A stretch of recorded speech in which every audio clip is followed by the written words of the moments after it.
Welcome to Lanterns Live, the only live stream YouTube channel dedicated solely to Green Lantern. I'm Ralph, and I'm joined by Vactor, which means we're talking about Green Lantern Corps, specifically Green Lantern Corps issue 6. And before we get to that, though, everybody head over to This Comic Cooks. Check out a spoiler-free review of the Superman movie, or you can watch the full spoiler review of Superman the movie over on that channel. Head over there depending on where you're at in your viewing of Superman, if you've seen it or not, and go check out Vactor's thoughts. But while you're over here on Lanterns Live, I'm going to ask you a question about the movie. You can keep it spoiler free if you want, or people can plug their ears. Either way is fine. Vactor, what are your thoughts on Guy Gardner and Superman? When I was in the middle of watching the movie, all I could think about was Ralph is going to love this Guy Gardner, because him and Mr. Terrific were my favorite parts of the movie. And I was like, this is perfect for people who don't know anything about Guy. If this is your first time seeing him, this is like the introduction on a grand stage. You know, we've had him in animation and comics for years, but on a live action, huge, big budget, blockbuster summer movie, I'm like, this is the perfect way to introduce Guy to audiences. So I was elated. I was thrilled. He's pretty much perfect. There you go. He's pretty much perfect in the movie. And I'll say this, like, it's a bold choice to pick that as your Green Lantern that you're introducing into the DCU. And of course, it probably helped getting Guy Gardner front and center because of Lanterns coming out like early next year. Like, it's coming out, they say early next year. So I'm assuming in the first quarter of next year we'll get Lanterns. So like that kind of helped. But also, man, just like I was telling Stevie today, for those who don't know, Stevie's my wife. I said, I found it so funny in the movie that everybody calls him Guy. Like, rarely do they call him Green Lantern. They call him Guy. Like, it almost feels like disrespectful. Like he doesn't deserve the uniform, so they just call him Guy. And it makes me laugh because he's so arrogant. He thinks he's the leader. He thinks he's more important than he is, but he's just like not. Guy's never anyone's first choice. It's never. Oh, there's Will says, love the new background and Vactor shirt.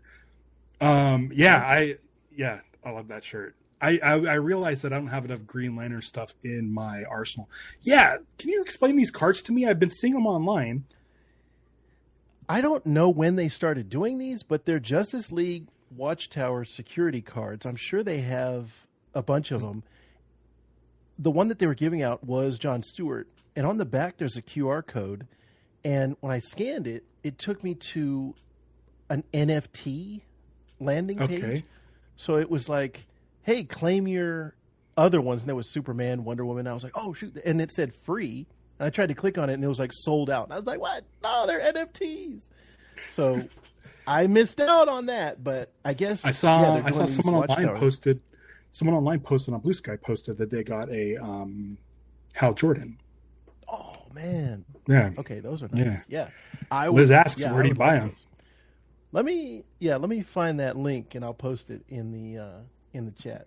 Yeah, go ahead and present that, and I'll share it on the thing. What you just got it at the comic book store?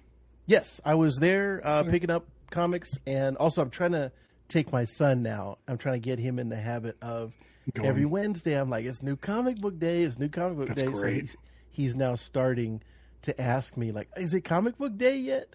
But yeah, it was right at the counter of my comic shop. So that's great. I thought that was cool. That's great. Guy simp. The thing I loved about the movie is, a lot of people responded to my YouTube short / TikTok about like why James Gunn picked Guy Gardner, and basically I'm saying like, oh, Gardner's pretty much an asshole, and so it's a perfect foil for Superman. If you're going to have another superhero in there to be a jerk to Clark, might as well make it someone that we all know and love as a jerk. A lot of people responded to that because I didn't mention in that video how ultimately Guy is loyal and he is a great Green Lantern, and that he does have a heart of gold in there. And so it's one of those things that I didn't mention that I knew about, but I did like that is actually in the film. We get some of that. Yes. DC.com/allin. So there you go. Everybody go check that out. And I will, I'll go check it out when we're done. But, man, oh man, what a movie. What a movie. I can't wait to see it again. I'm going to see it on Sunday, and I'm thinking maybe Monday I might do a full spoiler review of the film, because I don't have a book to review next week. I do have one a week after next, which you'll be on along with Will, because it's the big double issue crossover, the 2 series crossover. It's the Green Lantern Corps. You have been playing catch up on the Green Lantern side of things, and now you are caught up on Green Lantern Corps. Is there anything in this issue that came out yesterday that kind of spoiled stuff for you? Are you caught up on Green Lantern yet? Because you're really close. Yeah, the last we there talked. isn't anything that I can think of that was spoiling me. But it's funny because now I'm starting to piece together previous Green Lantern Corps issues where I was like, oh, that came from this the book. And I'm like, oh man, I should have been reading this the whole time. Dude, listen, it's fine. It's fine that you don't. I'm glad you're still able to enjoy this book. But dude, if you get caught, you're going to get caught up on both, because you were up to like issue 20 as of like 2 days ago. I think you told me something like that. So you only have 4 more to go. When you get to issue 24, you're going to be like, I'm so glad I read this. And then I have a feeling from then on, especially with this crossover coming with issue 25 of Green Lantern and it crossing over with Green Lantern Corps, it's like a double size issue, I think. This Green Lantern 25. I think you're now sucked in to both series for the long haul. I think you're going to be there every other week reading GL and GLC, because oh man, it's so great. It's so great. You want to get into this? Do you have more Superman thoughts, by the way? Because I could talk about it all day. Yeah, I am going to be. I am going to be seeing it 2 more times, and it is a great foundation for whatever the DC universe becomes. They can't say that they messed up the start. Like wherever it goes, whatever direction it goes off into, I think this is the perfect jumping off point for this new DC universe. And it gets something correct about Superman that I've been wanting for a long time, and that's his heart and his humanity. And so that was what I loved about the movie, was like, he is the Superman from the comic books that I've read for so many years, and that I feel like I can give this version to my son. And no shade on Henry Cavill, because I thought he's a great actor and he did a great job. I just felt like he wasn't given the material. And if he was I was thinking if he was given this material, I thought he would have killed it. And this version now is the one that I want to pass down to my son and say, look, it's Superman. Yeah, you mentioned laying a foundation. There's a single shot in this movie, and I mentioned this on Blue Sky. There's a single shot where there are 4 characters being sucked into a black hole. And looking at that shot with my eyes, seeing who those 4 characters, one being Superman, I'll say another being Crypto, and then a father and son. It was so bizarre and so strange. Like not as a DC reader. As a DC reader, that's like par for the course. We see stuff like that all the time. Yes. But seeing that on the screen, I was like, I can't believe, like, the studio's allowing James Gunn to put this weird thing in a movie that's going out to general audiences. And what I love about you saying laying the foundation is that's going to allow other filmmakers who are DC fans to lean into the weird. 100%. Lean into the weird. And with Supergirl coming out next year, like, and Lobo, like, what if we get something like Space Cabbie? You know, like, yes, will that will seem less weird now than it did before seeing Superman. Right. And so you're thrown into the middle of it. And it's also like the experience of a lot of comics. It's like, you're not going back and reading 60 years of history. It's like sometimes you're just thrown into it. And this is a great jumping on point. It's almost like Star Wars Episode 4. It's like you're just right in the middle of it. You don't need the origin. You don't need, like, here it is. Here's the story. So that's what I loved about it. It's great because you get enough from the characters and you learn enough about the characters so you're not lost in the film. Yeah. But you don't get any origins in this, which means, hey, if you like Hawk Girl, there's a bunch of comics if you want to learn more about her. And so it's like a really good like way to introduce people to these characters without over-explaining, without being bogged down by, 4 or 5 origin stories. It's just like, we got it. That's, I think, the strength of this movie is it's like, it hits the ground running. The very first time you see Superman, he's Superman in a Superman outfit. There's no, listen, I like the Donner movie just fine, but it does take about like an hour for him to get suited up, which is fine. But because we've seen that hour before, like, you don't need to see it again. I think Bryan Singer did an okay job, not fully re-going over the thing. I think Zack Snyder did it a different way, but he did go through pretty much the origin. He just did it a lot quicker, where it jumps from him landing in Kansas to him being an adult. And I think a lot of it was flashback and stuff. Mm-hmm. But this one's like, hey, listen, Superman's been around for over like 80 years. So, yeah. Okay, I have a couple of questions from Liz. Liz first asks, anybody love Saint Walker? Will says yes.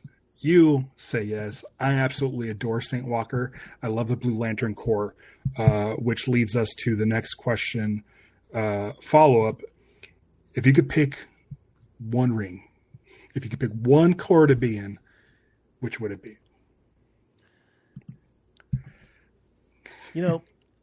When I was reading the Jeff Johns run, it was, and this is not, I'm not trying to play favorites, Liz, but it was St. Walker. It was the Blue Lanterns that I loved the most. And the idea of hope, which that Superman movie, again, that was another thing that it gave us, was like, this is a hopeful Superman. That idea, I think, is so great. So as much as I love the green, I'm going to have to go blue. Yeah. But I also love orange. I love orange also. Even though I don't like being greedy, I just love the character. So that's my other side. I mean, so my answer is going to be kind of lame and literally right down the middle. But even though I usually match my outfits with my lantern rings when I go out and wear a ring, today I'm wearing green because right now, and I'm such a high for Green Lantern and all the stuff that's going on with Green Lantern. So for me, it's green. I've always wanted to be Green Lantern. When Jeff Johns introduced the other corps, I'm like, this is like awesome. Like I love why didn't anybody think of this sooner? Yeah, exactly. There was the Dark Justice League from the different dimension that has like Owlman. Oh yeah, and like I think the Green Lantern was oh boy, it's dark something. Not an expert, just a fan. But the Green Lantern was had a yellow ring and wore a yellow suit, and it's like he was right there, you guys. Like the idea of a different car was right there. And Jeff Johns, when he showed up and created them all, he did like a perfect job, like creating all the different core. I really like Blue's my second favorite. Like I love the Blue Lanterns. I thought the way they were handled in the books was great, and Green Lantern the animated series were great. I just absolutely yeah, orange. I mean, the thing with orange is nobody else gets them, but I feel like you'd be paranoid all day long. That's the issue, is you're paranoid. But listen, man, I mean, honestly, like if I could like be honest with you, I think the coolest lantern, the absolute hands down the coolest lantern is white. Ooh, Kyle. Dude, Kyle as a White Lantern was amazing. Sarah, you can stick around. We're not really talking about Superman. We're talking about Green Lantern Corps issue 6. Unless you're reading Green Lantern Corps, you will get spoiled because we are about to talk about that. But it's good to see you. Thanks for stopping by. Yes. Sarah, my sister, I believe has a Red Lantern ring. And I believe at one point had a Red Lantern hoodie. Could I be wrong? I think so. Saint Walker is super dope. Worth looks so cool. So I'll tell you, here's a little something. I have a Scion XB. It's the car I drive. It is a release series, which means they only made 2,000 of them. It's like a 2011. It's an old clunker. It's a nice blue box. It's a bright blue box. And I named it Worth. And I got a little Worth Hero Clicks. And glued it to my review mirror. If you go to Instagram and type in hashtag Worth the car, you'll see what my car looks like. I have a Blue Lantern emblem on the back window. I would have named it Saint Walker, but I thought that's a weird name to name your car. Not that naming your car is normal, but I was like, it's a big box. It's a big blue box, and I was like, I'm going to call it Worth, Brother Worth. The Blue Lantern, like I'm. Here's the thing. There's rumors. There's speculation going around that the Red Lanterns are going to be in the show Lanterns. And the best way to extinguish the red flame of rage is by the blue light of hope. If you can get me, if Saint Walker shows up in Lanterns, I'm going to lose my mind. So, bit of a plug, subscribe to this channel, because every week I will be covering Lanterns, like maybe as soon as it drops. Like as soon as the episode ends, I'll probably jump on and just do an episode. Maybe. We'll see. I don't know. Yeah.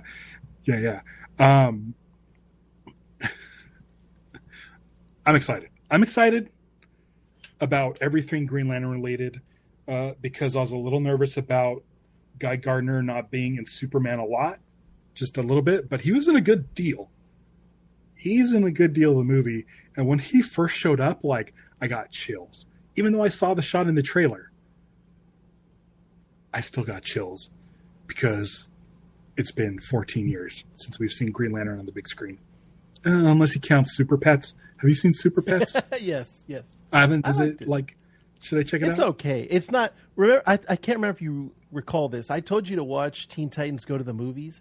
Oh yeah, I haven't done that. Since I told you that, my son has now watched it like 100 times because there's a fart joke in the movie and he loves fart jokes.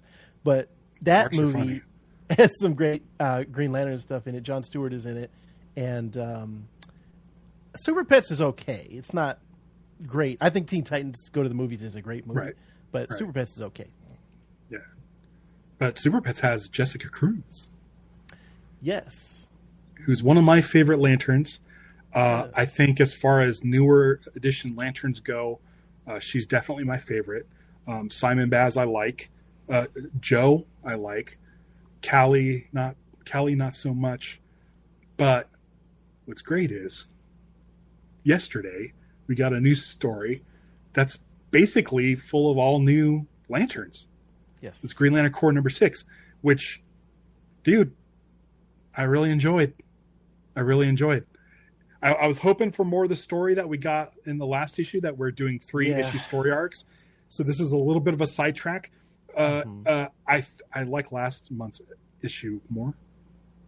I would just say, because this is focusing on some characters I'm not as fond of.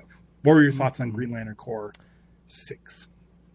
I'm kind of in the same boat. I feel like this one was more like not serious, because the last arc that we just came from, there was so much fun. If you go back and listen to our episodes, we talk about how fun the action is and how it just feels like you're on like a roller coaster ride. And this one, like, there's some good action in it, but it's just not on the same level. It's more serious, I feel like, and it's taking a different turn. So I was like, I'm enjoying this turn, but I'm kind of looking back and being like, well, I kind of want to know what's going on in that other storyline that we were following. So I enjoyed it, but it was a turn that I was not expecting. Yeah. And that's one of those things that's kind of fun with Green Lantern Corps in general, is that right. It is kind of an anthology series. You do get different tones. I'm excited that James Gunn said on the red carpet this week that all the DC movies are going to have different tones, which is kind of how it should be. Let the artists cook, let them cook, let them do their thing. Don't interfere with their storytelling. And I feel like this is very similar. I did notice that the writers on this is Morgan Hampton and Jeremy Adams. I think sometimes mostly Jeremy Adams is first and then Morgan Hampton. So maybe Jeremy Adams is more in the background in this story. I'd be interested to see. Yeah, I'm not really sure how it works.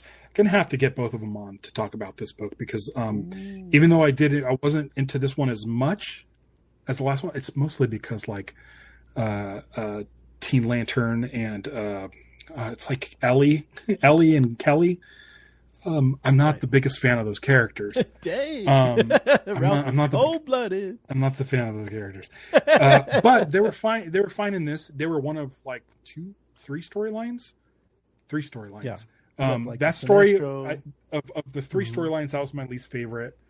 And then the other two I really liked.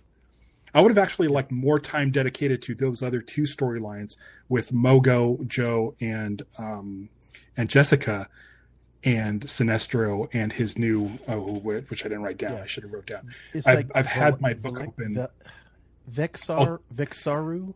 Yeah, let me get to it real quick. Let me just try to just get through. I've had this open this whole time, and I told you before we went live. The artist for this book is someone new I'm not familiar with, which means I don't fully know how to pronounce her name, and I'm gonna butcher it. But I've come up with Amancay Nahuelpan. Amancay Nahuelpan. Please, somebody on Instagram,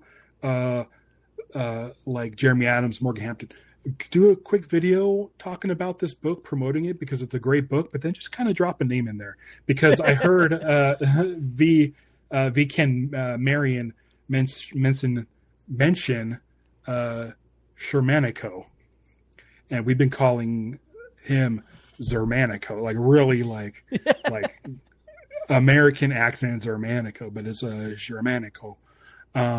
Vexar'u is someone that I'm not familiar with, and based on this introduction that we get, I believe she's brand new.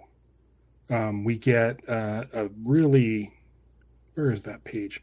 We get it where she mentions her name, and it's like in a specific typeface. And she actually was like first introduced in issue 1 of Green Lantern Corps. That was her first appearance ever. Okay. So she's fairly new, but it was this page. I don't know if we can see that, where it's like in like giant letters, like, hey guys, when you do your podcast, here it is. Don't forget. We're going to spell it out real big for you so you don't forget. And here we are. Vexar'u. I loved her kind of her little relationship that she had with was it I always get them mixed up. Was it Sinestro's son or was it Zod's son that had the crush on her? I think it's Sinestro's son. Oh, Zod's son. The little like back and forth, and like she just smashes him, and he's like, "Oh, I'm in love. This is so great. This is awesome. She's really smacked me." Yeah. That whole thing was fun. Like there was fun moments like that that we got, and the Mogo stuff where see, and I'm trying to catch up on Green Lantern, and I'm like, wait a minute. So that stuff happened in fractured spectrum. That's like right where I'm at in the book. Yeah. Okay. The thing with her is it's really interesting to choose Sinestro as a mentor. That's really, really interesting to me. It's not like, listen, Sinestro may actually be the greatest Green Lantern of all time. He says that he is, and I may agree with him. I think he might be. Which you'd be like, oh, that's a great mentor. But there's also the little bit thing where he got like kicked out of the Green Lantern Corps and started his own corps against the Guardians and caused the Blackest Night to start. And like, listen, I'm all for forgiveness and stuff, but picking Sinestro as your mentor, it's a little suspect for sure. And they're making such a big deal in this issue, like to be like, I'm here, I'm a presence. What do you think's going on with this character? I almost feel like we know the time is limited where Sinestro is going to be on our side again, because DC kind of is doing this a little bit with Lex Luthor in the current Superman comics, where he's a friend and an ally, and he's working with the Superman crew. And with Sinestro, I'm kind of like, I kind of like him being a Green Lantern, and I like him being on our side because I like him, but I'm almost like, they can't keep him. Like there's got to be some point where he turns. So how long are we going to get Sinestro on this on the side of the green? That's the thing. We know he's got to turn. Hey, if he doesn't, great. I'm a big fan of Green Lantern Sinestro as well. But for me, I'm really concerned about what she's thinking. She's either A, trying to learn from him so that she can ultimately take over her own core and be evil, or B, Sinestro did something bad to her or her family in the past, and she's taking this opportunity to get close to him and maybe get his guard down. Kind of like, I don't know if you've seen, you watched the show Duster? I don't, Duster, but I like Josh Holloway a lot. There's a FBI agent in the show that infiltrates the bad guys to get to the main bad guy. So it's that kind of deal. Okay. So like undercover. Yeah. So I don't know. Like she may very well have been training her whole life to get accepted by a Green Lantern ring or put herself into a situation that way.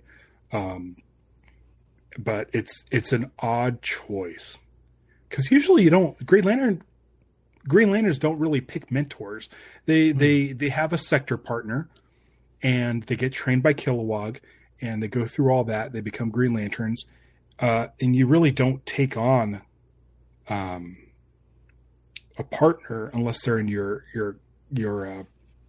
sector. In Green Lantern Secret Origins, the Jeff Johns story that preceded Blackest Night, Sinestro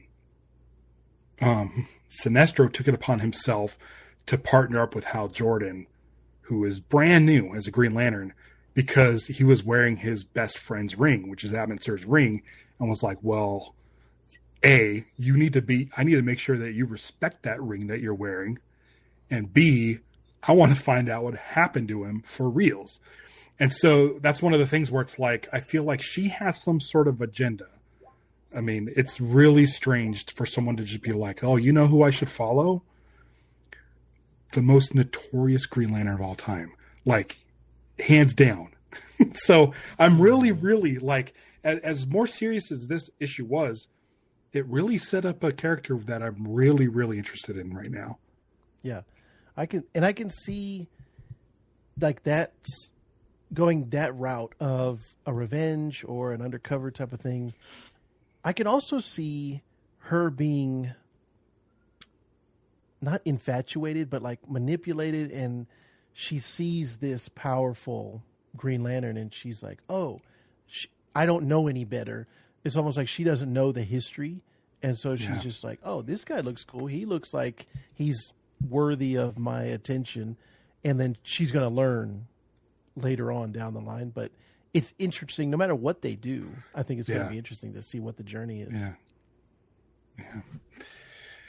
It's a story I'm very much looking forward to. I think it was a highlight of this book. Let's talk about Joe and Jessica. I've been saying it since the start of this Green Lantern run. Like, Jessica's one of my favorite characters. Why is she a secretary? I'm like, she spent so long being like 3 years alone in her bedroom because of trauma. She had PTSD, and she was able to overcome that. And because of that ability to overcome that trauma, she was granted a Green Lantern ring. And then just seeing her like sidelined. Again, if you ever get a chance to read Green Lanterns by Sam Humphries, the Green Lantern, the Simon Baz, Jessica Cruz book, like, it's an absolute delight to read. It's full of, like, you will just love it. It's two characters who are pretty much like, either they're kind of kicked to the curb, and they both have self-doubt, and it's about them like finding each other and being partners and like really coming together to kind of overcome all of their fears and issues and stuff. So for Jessica to be sidelined at a desk, I wasn't really thrilled with, but I'm very, very happy that Joe was in the same boat and was like, why are you here? You're a very, very capable Green Lantern. You're a very good Green Lantern. And Joe says, I feel like you're starting to sort of regress back into your old ways of being sort of cooped up in a room. She said, yeah, when was the last time you left Oa? When was the last time you left this room? And for me, I was like, okay, I need to start trusting in this storyline. So when they do stuff like put Jessica behind the desk as basically a secretary, like, I should have trusted, like, these writers know what they're doing. And here we are, we get the payoff. And yes, she's kind of going back to being an introvert. So I really, really like this story. I think, as much as I like Sinestro and stuff, and I think the kids were funny, I'm not super familiar with those characters. Sin Sun and the other kid, Zod's kid.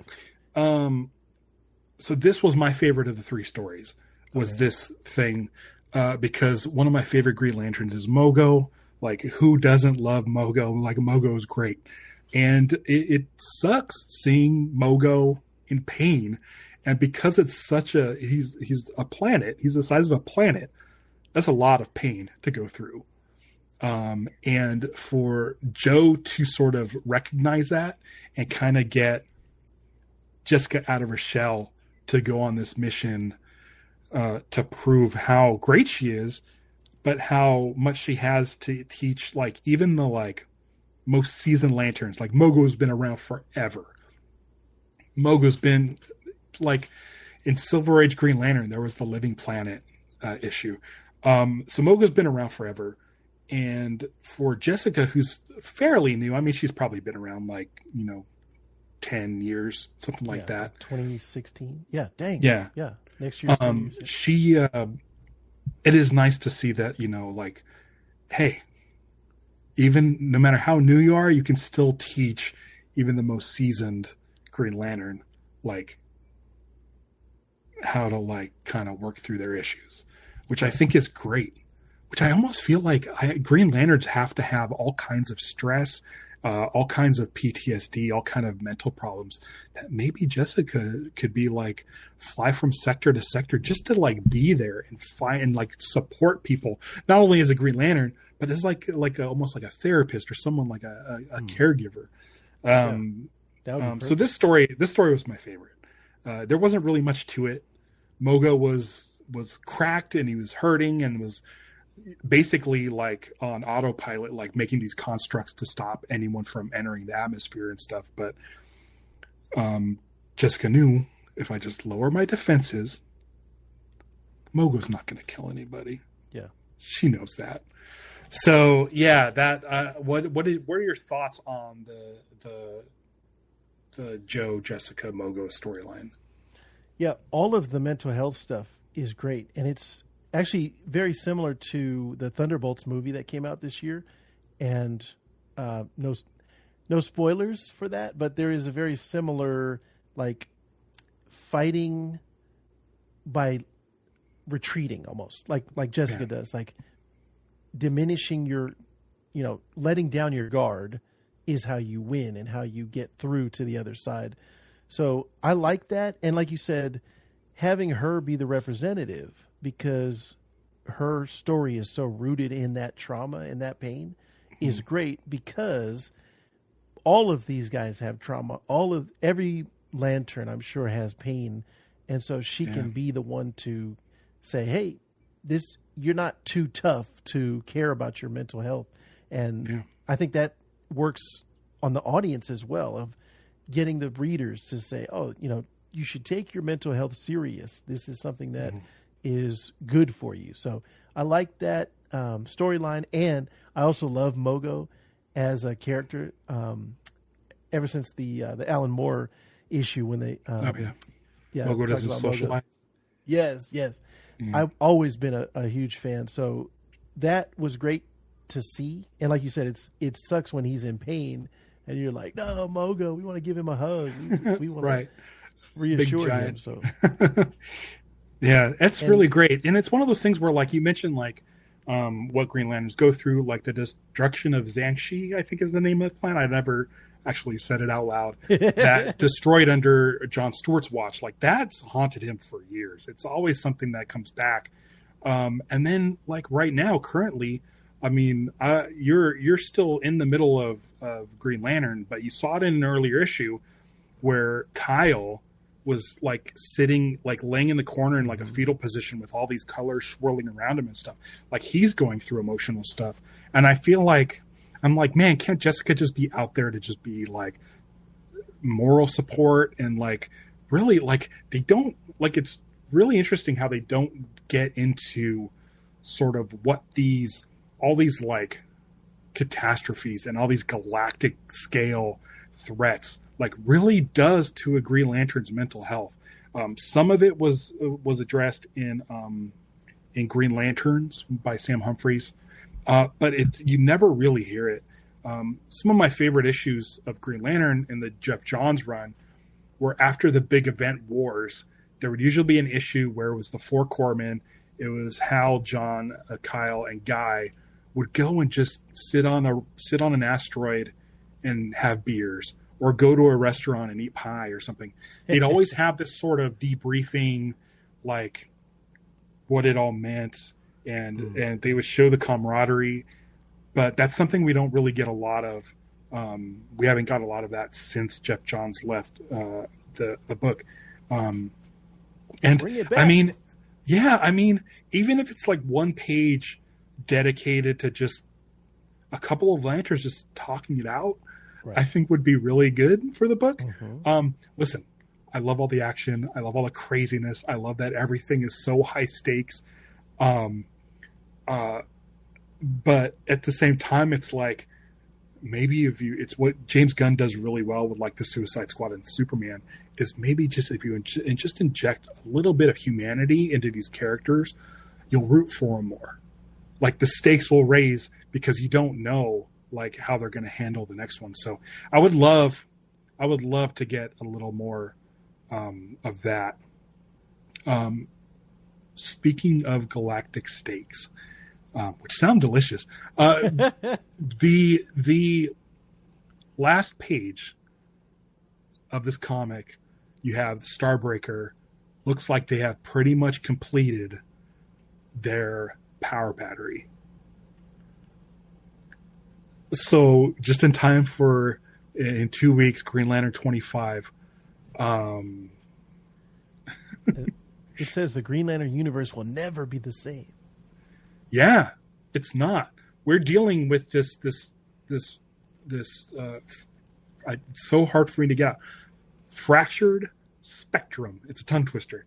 There was something in this book that alluded to the most recent issue of Green Lantern, which was Hal and Carol found a happiness. You probably read that. Found a happiness spectrum on the fractured spectrum. Yes. So that happened in Green Lantern 24. So look forward to that. It's a great story when you catch up on that, because everything that's going on with this fractured spectrum, with sorrow, with happiness, and with some of the other ones that are going on, it's really, really interesting. And then here we have this power battery, which I believe is gray. It's the Sorrow Lantern, which they'll be able to, I'm assuming, ignite their version of Blackest Night. I don't know what that would be. So it'll be interesting to see that. What do you think is going to happen with all this? Man, it seems like this convergence of the two storylines and the two books, there's definitely like a company-wide crossover feel to it. It feels like a Blackest Night, where that encompassed everything in all of DC. It's not, I don't think, being marketed that way in the same sense, but I feel the weight of what's coming. And I'm not even caught up on Green Lantern yet, but I'm slowly building up to it. Yeah, you're so close. Dude, when you get to that last page of issue 24, which is the most recent page, just, dude, I might do it tonight.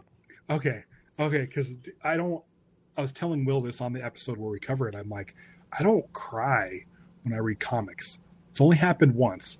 Back in the Green Lantern Corps by Peter Tomasi and Patrick Gleason, there was a final panel of Kyle Rayner laying there dead, and his ring was looking for a replacement.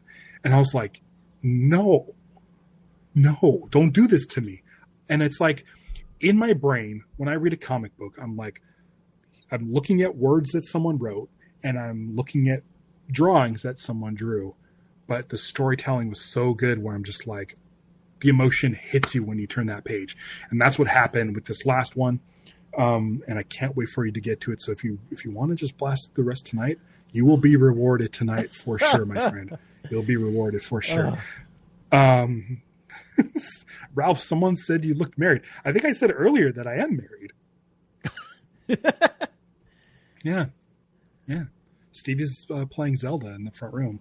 She got a Switch 2, and she never really finished out the two, the Tears of the Kingdom or Breath of the Wild. And so she's like, well, now that I have the free upgrade. Nice. Yeah. Nice. Man. Yeah. Stevie and I just hit our 21st wedding anniversary. We've been together since 1999. I met Stevie. She was a friend of my friend's girlfriend, and we met in line at Phantom Menace. Oh, so nice. That's how long ago it's been. Yeah. Nice. But yeah, I look married. Does that mean, what is that? I don't know what looking married is. It the circle under my eyes? Is it the gray hair? Stevie's the best.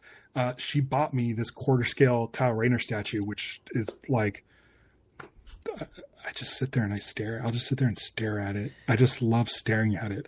I feel like I feel like I'm burning a hole in with the amount, of staring I do, the intense staring at that thing. I just absolutely adore it. And then for those of you that follow along, since moving my dresser this direction, I have this empty wall space, which I'm slowly adding in. A friend, Oscar Benzing, did a lino cut of BB-8. My friend Kevin Nelson did this photograph. He's a photography friend, and I might need to move this behind here, but it's a original Joelle Jones artwork of Hal Jordan that she gave me as a thank you. Nice. So I should probably move that Hal under the Jar Jar, the sign Jar Jar, Nice. so that you can see it. So I might do that and put something kind of less important there. But and then of course my Mike Allred original Madman pages and my camera, and my light that's been trying to pass on for the last 5 years. So anytime you see it blink, like I know it's happening. One of these days it's going to go out for good. That piece is such a defining thing for you. Every time I see it, like I think of you as one with that piece. I love it, dude. Statue. It's so good. Yeah, I try to keep it. He's my guardian angel on my shoulder. I don't have a Sinestro for this side yet, but dude, like I think what I might do is a short where I do some like beauty shots, do some 4K slow-mo shots of all the detail on it, and then do like a narration review over it. I've been thinking about doing that. I just haven't had the time to do it, but I think you guys got to see this thing. It's so cool. And quarter scale. Quarter scale. It's huge. This is the hair. Phil says happy belated. Yeah, I was back in April 17th. Was our 21st wedding anniversary. Beautiful. Do you have any more thoughts on this issue? Like it's for me, it's good. Again, the Ellie and Keli stuff isn't my favorite. There wasn't much to it other than Ellie wants to get back into Kelly's head. Yeah, it was only a few pages. I think the other, because I did read Sinister Sons, which is only a 6-issue, that book is actually a lot of fun, and it's a lot of this style of comedy of these two kids, and they're precocious. They just don't know they're in over their heads, and they act like they're older than they actually are. Right. So it was fun to see them again and get into their hijinks and stuff. I'll have to read those because I'm not familiar with them. But I mean, you get it right off the bat. They say who they are. Yeah. And it's supposed to be a play on the Super Sons, which is Batman and Superman's kids. So it's the Sinister Sons. But it's fun. It's only 6 issues. Right. And they're rebuilding Korugar, which is kind of nuts.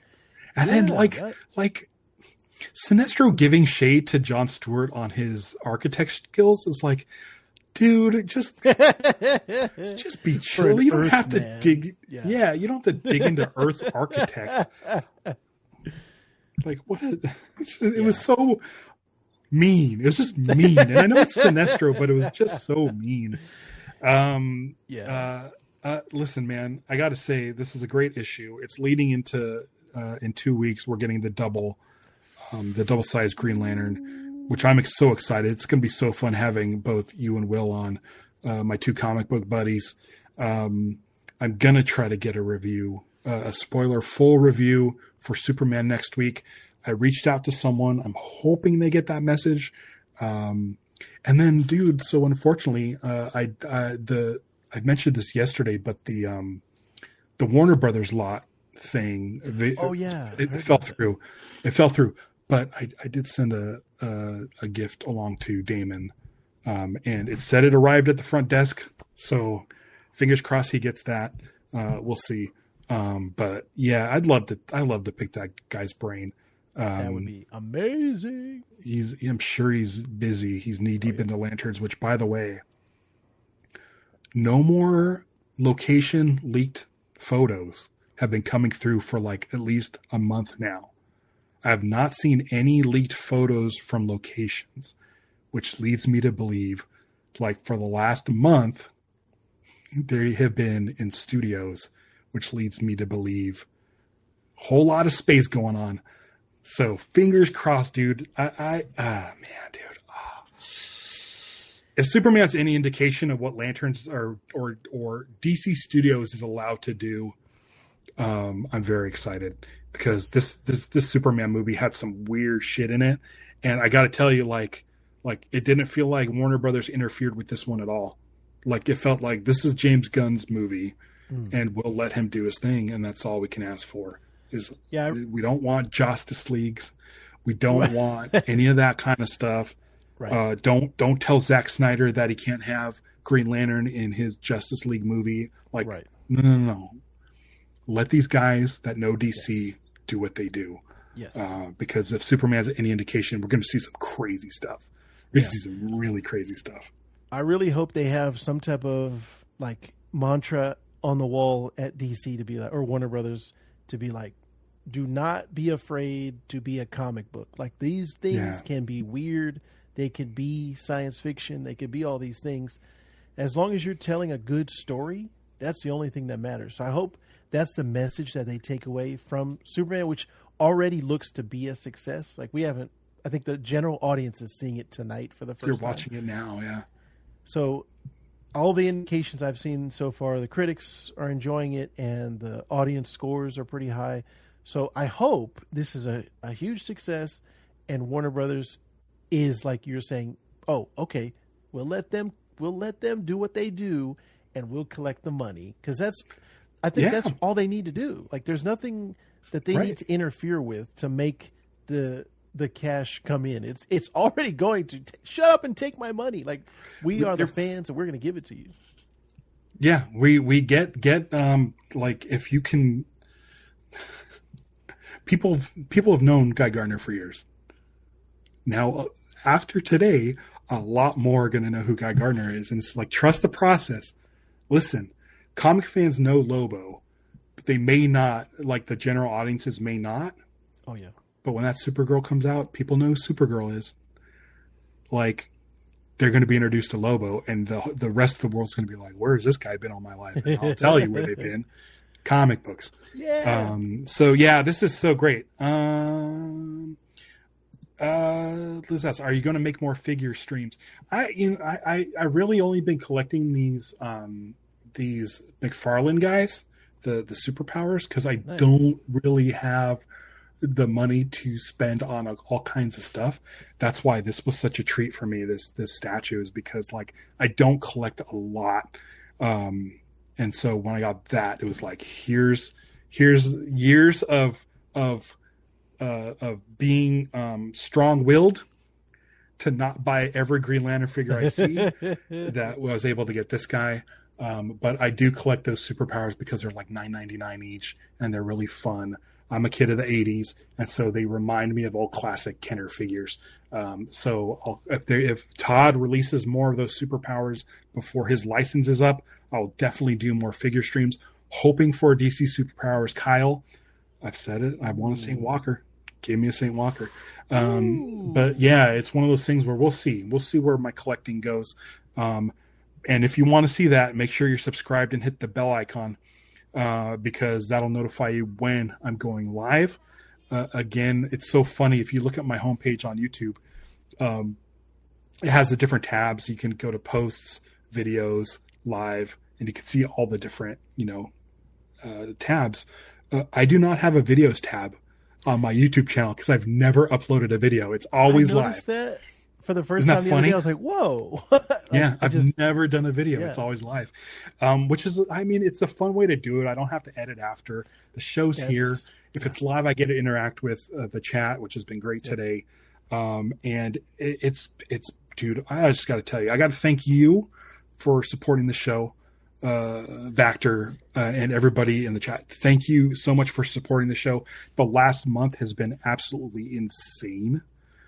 Will Smith from the Green Lanterns podcast, who's been helping me and guiding me. He's my own personal Sinestro, helping and guiding me to grow. As of right now, we have the same amount of followers. Like, I caught up. Will got me to catch up to his amount of followers. So the last month and a half have just been great. I will continue being your source of weird Green Lantern clips. I'll always put those weird Green Lantern clips I find on the internet into shorts. I just posted one right before the show of a day in the life of Nathan Fillion on the set of Superman. It's a fun little behind the scenes thing with Nathan Fillion. Check it out. And I'll keep posting stuff like that because there's been so much Green Lantern stuff coming. I'm hoping Comic-Con in a couple weeks.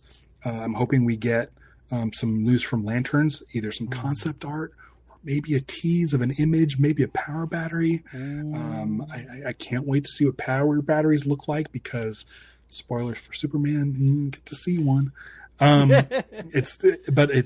Dude, like, great time to be a Green Lantern fan.